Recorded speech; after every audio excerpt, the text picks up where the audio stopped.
Hi నమస్తే అండి. Welcome to Sivakumari videos. ఈరోజు మటన్ కీమాతో కూర ఎలా చేయాలో చూద్దాము. ఈ కూర మనకి చపాతీల్లోకి, పుల్కాల్లోకి, రైస్‌లోకి, బిర్యానీల్లోకి అన్నిట్లోకి కూడా చాలా బాగుంటుంది. మరి ఆ కూర ఎలా చేయాలో లేట్ చేయకుండా చూసేద్దాము. వీడియో స్కిప్ చేయకుండా చూడండి. చాలా సింపుల్‌గా, ఈజీగా ఎలా చేయాలో మీకు చేసి చూపిస్తాను. ఒక కుక్కర్‌లో కూరకు సరిపడా ఆయిల్ తీసుకొని, ఆయిల్ వేడెక్కిన తర్వాత దాంట్లోకి 2, 3 బిర్యానీ ఆకులు యాడ్ చేయాలి. తర్వాత మసాలాలు 2 యాలకులు, 2 లవంగాలు, 2 చెక్కలు, ఒక జాపత్రి అలా సింపుల్‌గా ఒక్కొక్కటి అన్నీ యాడ్ చేసేయండి ఆయిల్‌లో.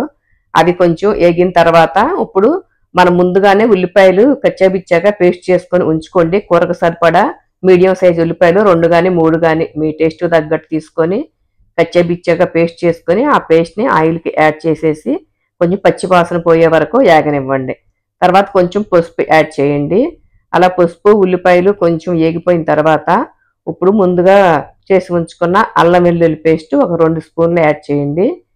ఈ అల్లం వెల్లుల్లి పేస్ట్ అలాగే ముందుగా వేసుకున్న మన ఉల్లిపాయ పేస్ట్ 2 కూడా బాగా వేగిపోవాలి. పచ్చివాసన లేకుండా ఆయిల్ పైకి తేలే వరకు మీడియం ఫ్లేమ్‌లో పెట్టుకొని నిదానంగా ఏగనివ్వండి. ఉల్లిపాయ పేస్ట్ ఎంత వేగితే అంత రుచిగా ఉంటుంది కూర. పచ్చివాసన ఉండకూడదన్నమాట.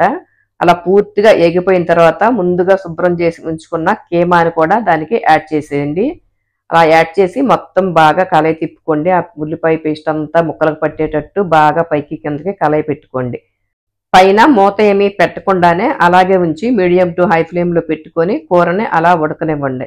మనం ఒక 5 నిమిషాలు అలా ఉడికిన తర్వాత కూరలో ఉన్న నీరంతా ఇలా పైకొచ్చేస్తా ఉంటుంది. అలా మధ్య మధ్యలో కలిగి తిప్పుకుంటూ ఆ నీరంతా ఇంకిపోయే వరకు ఉడకనివ్వండి. మూత పెడితే మనకి నీసు వాసన అంతా కూరకు పట్టేస్తుందనమాట. అంత టేస్ట్‌గా ఉండదు. కూరలో ఉన్న వాటర్ అంతా ఎవాపరేట్ అయిపోయేదాకా ఉంచుకొని తర్వాత అప్పుడు కూరకు సరిపడా సాల్ట్ యాడ్ చేసుకోండి. సాల్ట్ మనం ముందు కూడా ఏమీ యాడ్ చేయలేదు. కూరకు సరిపడా యాడ్ చేసుకోండి ఇక్కడే.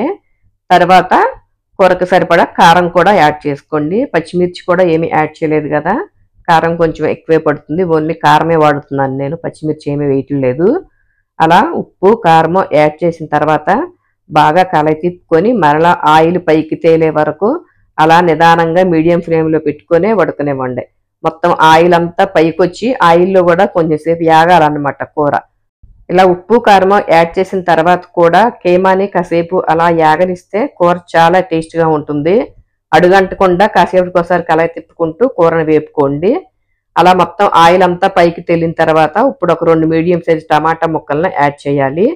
అలా టమాటా ముక్కలు కూడా యాడ్ చేసి ఇప్పుడు మన కీమా కూరకి సరిపడా వాటర్ యాడ్ చేసుకోండి.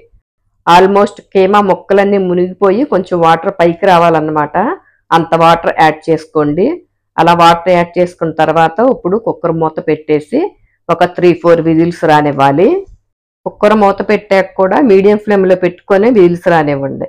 హై ఫ్లేమ్‌లో పెట్టేస్తే మళ్ళీ మనకి కీమా సరిగ్గా ఉడకదు. ఇలా మీడియం ఫ్లేమ్‌లో పెట్టుకుంటే నిదానంగా ఉడుకుతుందన్నమాట.